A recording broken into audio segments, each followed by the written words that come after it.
Hello everyone. So today's video is regarding the management of autosclerosis. So before that we need to remember one more thing which we forgot in last lecture. It was that on examination of autosclerosis we may see two things. In 90% of cases on otoscopy we see that there is a pearly white tympanic membrane, means a normal tympanic membrane.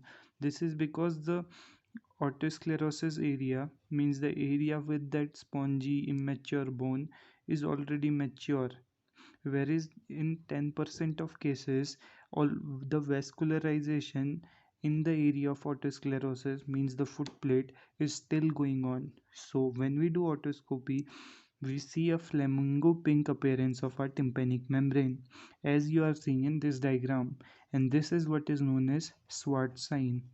Now remember, Swart's operation was the one which was done in the case of mastoiditis, that is the cortical mastoidectomy, and this is the Swart sign. So after looking into this, we will go directly into management of the autosclerosis. So active cases of autosclerosis are the one which are still having vascularization. So we need to do one thing, that we will um, give some drugs which will cause maturation of these active cases, so that no more vascularization in the area is present. So two of such agents are sodium fluoride and bisphosphonate. Now sodium fluoride, here what fluoride does is it decreases the activity of osteoclast, okay, and it increases the activity of osteoblast, and it causes the maturation of our bone. After the maturation of bone we can go for surgery. Another agent is bisphosphonate. Okay, so most of the time sodium fluoride is used, but it has many contraindication like nephritis, rheumatoid arthritis. So in those cases we need to consider bisphosphonate. So either we have to change the active case into a mature case, or already we have a mature case with pearly white tympanic membrane. So in these cases we will go for surgery only in the case when the threshold of hearing has crossed 30 decibel, or the air bone gap is more than 25 decibel. So these are two indications for undergoing surgery in the case of autosclerosis, and surgery is meant to mobilize the footplate of stapes.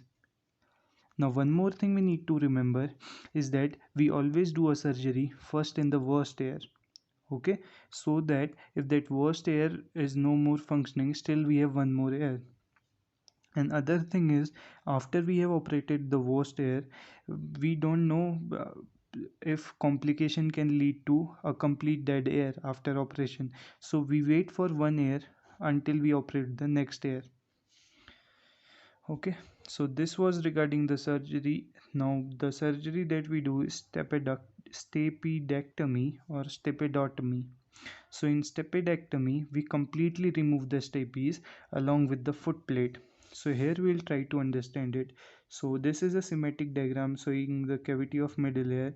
This is the part of the medial wall of middle ear, and this is the tympanic membrane, Malleus incus stapes. So here in this surgery, what we do, the incus remains as same, but we remove the stapes. Now when we remove the stapes, what we do is we have also removed the foot plate. So this part of over the oval window is missing. So we place a fascial graft there, okay? And after placing this fascial graft, over it we place the Teflon piston, okay. So this is the hook of the Teflon piston, and this is how the Teflon piston looks like. So this is its hook, and it attaches to the graft over our oval window. This is stapedectomy, which is not so much in use these days, because due to um, as we remove the oval window here, there are more chances of the patient suffering from vertigo or symptoms related to inner ear pathology. So we prefer nowadays stepedotomy. Now what we do in this case is, similarly here will also be a air with autosclerosis over oval window. So now what we do is we create a fenestra, Okay, if this is the oval window, we create a hole over the oval window, and the same prosthesis that is most commonly Teflon is placed over here. Okay, so this is what is done in stepidotomy. Now in this case, this hole is created either by the KTP laser, CO2 laser, argon laser, or by a electric micro drill. Okay, after this creating this hole, we place a prosthesis that is most commonly made of Teflon, or otherwise it can be made of titanium or stainless steel, but most commonly this piston like structure is made up of Teflon. So this is what is stapedectomy and stepidotomy. Another thing we need to remember is about post-op complications. Now post-op complication, the most common one is conductive hearing loss. Now, conductive hearing loss can occur due to many causes. One of them is following surgery, this hook, like this piston, can be dislodged from the site. Okay, it may dislodge from here. So, no vibration will cause movement in vibrations in the inner ear, leading to a conductive hearing loss. Another cause for this is this hook like structure can cause ossicular necrosis over the incus, and hence leading to a conductive hearing loss. The third thing is again there can be a bony regrowth over this, leading to a conductive hearing loss. So we studied about three causes of the conductive hearing loss. Okay. Another complication is facial nerve palsy. Okay. And the third and the last complication is a perilimb fistula that can occur because we are drilling over the in medial wall of middle ear, which is a common wall for inner ear.